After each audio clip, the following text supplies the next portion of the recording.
Officials are renaming this invasive fish to make it sound tastier. An invasive species of fish, known as Asian carp, has taken over Illinois rivers and are harming the local ecosystems.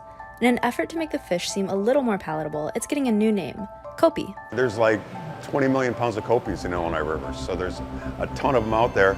The reason, one of the reasons the name is copious. So there's copious amounts of kopi out there, so we should all eat it. Reportedly, more than $600 million has been spent by the government to resolve the issue of the invasive carp. 20 to 50 million pounds of the fish can be removed from the Illinois River alone each year.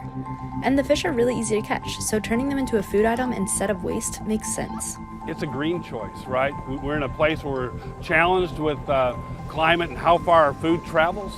Let's have a locally driven food source, consumed locally and fresh, and not shipped halfway around the world. You get quality and it's actually green.